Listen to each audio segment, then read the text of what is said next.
example of James who is learning language through his body. James is a very bright boy who can read and write and has good academic skills, but he needs a lot of practice on his language through his body, as his awareness of himself through his body is challenged. In the first video, you can see James and myself working out how we are going to hang up a swing together. James has an idea, but his language does not match what his body and his thoughts are experiencing to communicate his idea and his intentions clearly to me. Notice he uses his body to communicate, and here we are working on using his language to match what his intentions are and what his body is doing. So James is saying it's too high. Then he says it's too short, as he knows he is too short to reach the hook. So he knows that this idea belongs in the mix of words. He then says it's too faster, maybe indicating that the whole process in his mind is going too fast for him to process and communicate. James then regroups and gets the hook, and when I name for him and say, "You are getting the hook," I have the hook. He is able to organise his thoughts and sequences and put language to his intention. Dana, stand on the chair. This is how he solves the problem. High. It's too high. Red. It's too high. It's too short. No, it's tiny. It's too faster. It's too high. No, it's tiny, honey. You stop. You're getting the hook. I've got the hook. Stand on the chair. Okay. I'm standing on the chair. Reach. Open the hook. Click. We did it! Notice, although James is very verbal, bright and academic, he still uses a combination of gestures, words and phrases to communicate his ideas. This is because James's individual differences, including how he feels, understands and perceives his own and other people's bodies, and how he understands how to sequence a series of events to make something happen, and how he makes something happen with someone else, are all goals he's working on. As in this video, they are still challenging for him.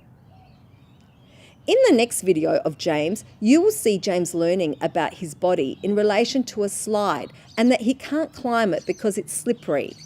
In this video, James is experiencing slippery through his body, trying a new movement with his body and also watching himself on the video to help him get the visual feedback about what his body is doing and how he's doing it. Notice he is already using words to describe what he's doing. I am climbing, he says. He hasn't worked out, though, that the slide is too slippery. I am using his name, James, because after each piece we film, I play it back to him on the iPad and we watch this together. This helps James learn about the concept slippery and where this fits into his sequence of ideas and understand not only what he feels like, but what it looks like as well. Notice he says, it's too slippery to climb up. I'm providing him with affect cues, for example, whoa, to let him know that I can see him although he can't see me, and that I am joining him in his play and experience. At the end of this video, James stopped climbing to process what had happened.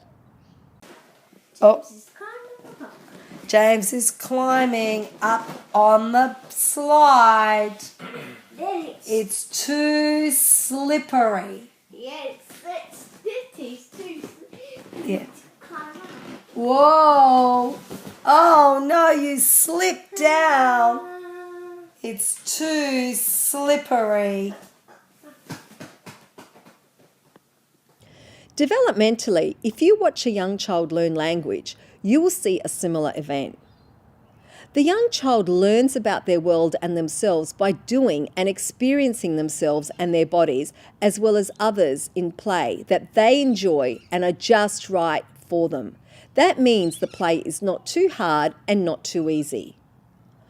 Although James is at school, he still needs these foundational language learning experiences to learn language that is meaningful for him and that he can generalize across different environments.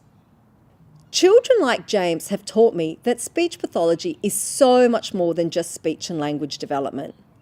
The foundations for speech and language development are supporting children with the language challenges to understand themselves, others, and their environment, and how all these interact in communicative exchanges. It is about the emotional experience a child has and the way they connect and are connected with by others in their life. If you don't know who you are, where you are, and who the other is, then how can you learn to communicate and have something to communicate about?